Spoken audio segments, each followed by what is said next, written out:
Guys, അപ്പോൾ ഇന്നൊരു again Kozhikode വ്ളോഗാണ്. അപ്പോൾ ഞാൻ അന്ന് കോളേജിൽ പോണത് കാണിച്ചിട്ടുണ്ടായിരുന്നില്ലേ, ഇന്ന് അവനെ PG ഹോസ്റ്റലിൽ കൊണ്ടാക്കാൻ പോവുകയാണ്. ഹോസ്റ്റലിൽ എന്ന് പറയാൻ പറ്റില്ല, PG ആണ്. അപ്പോൾ അവിടെ അങ്ങനെ ആ ഒരു ഹോസ്റ്റലില്ല ബോയ്സിന്, പിന്നെ പിള്ളേരും കുറവാണ്. അപ്പോൾ ഇവനെ PG എടുത്ത് നിൽക്കുകയാണ് ചെയ്യുന്നത്. വീട്ടിലൊരു വൻ ഭൂകമ്പത്തിന് ശേഷമാണ് അവൻ ഹോസ്റ്റലിൽ പോണത്. അമ്മ വൻ സീനാക്കിയിരുന്നു. അമ്മയ്ക്ക് തീരെ താല്പര്യമില്ല അവൻ ഹോസ്റ്റലിൽ പറഞ്ഞയക്കാൻ, ദൂരെ ആയിക്കൊണ്ട്.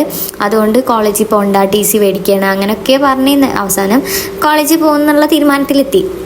പോണ വഴി ഞങ്ങൾ നല്ല ചായയും എന്താ പറയുക പഴംപൊരിയൊക്കെ കഴിച്ചു.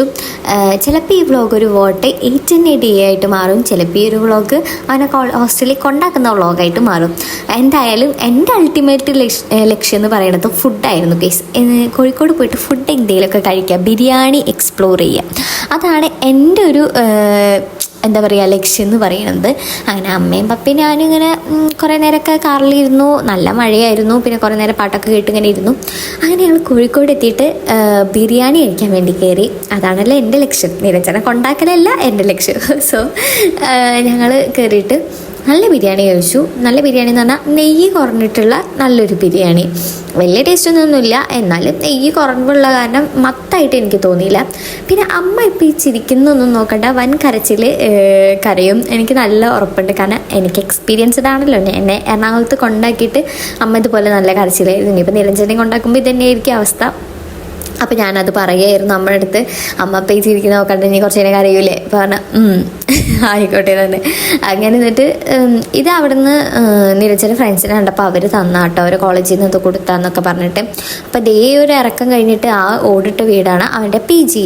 അങ്ങനെ ഇറങ്ങി ഞങ്ങളവിടെ ചെന്നപ്പോൾ ആരും ഉണ്ടായിരുന്നില്ല. എന്നിട്ട് അവസാനം അവരൊക്കെ വിളിച്ചു വരുത്തി. അവിടെ ഒരു ഉമ്മ മാത്രമേ ഉള്ളൂ, അവരാണ് PG നടത്തുന്നത്.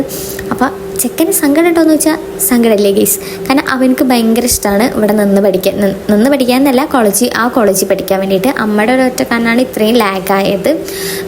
അങ്ങനെ അവനെ ഞങ്ങൾ സാധനങ്ങളൊക്കെ ആക്കി കൊടുത്തു, ഇറക്കി വെച്ച് കൊടുത്തു, കുറേ നേരം അവിടെ നിന്നൊക്കെ സംസാരിച്ചു.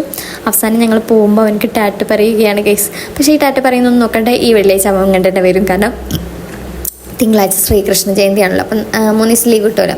അങ്ങനെ അമ്മ കരയാൻ തുടങ്ങിയിട്ടുണ്ട്, കൊണ്ടാക്കിയപ്പോൾ തന്നെ കരച്ചിലൊക്കെ തുടങ്ങിയിട്ടുണ്ട്. ഇനി ഇത് വീടെത്തുന്നവരെ ഉണ്ടായിരിക്കും, ഒരു ദിവസം ഉണ്ടായിരിക്കും ഈ കരച്ചിൽ. പിന്നെ എല്ലാ അമ്മമാരും അച്ഛന്മാരും അങ്ങനെ തന്നെയാണല്ലോ, സങ്കടം. പിന്നെ എനിക്കത് ഞാൻ മുന്നേ പ്രതീക്ഷിച്ചിരുന്നു.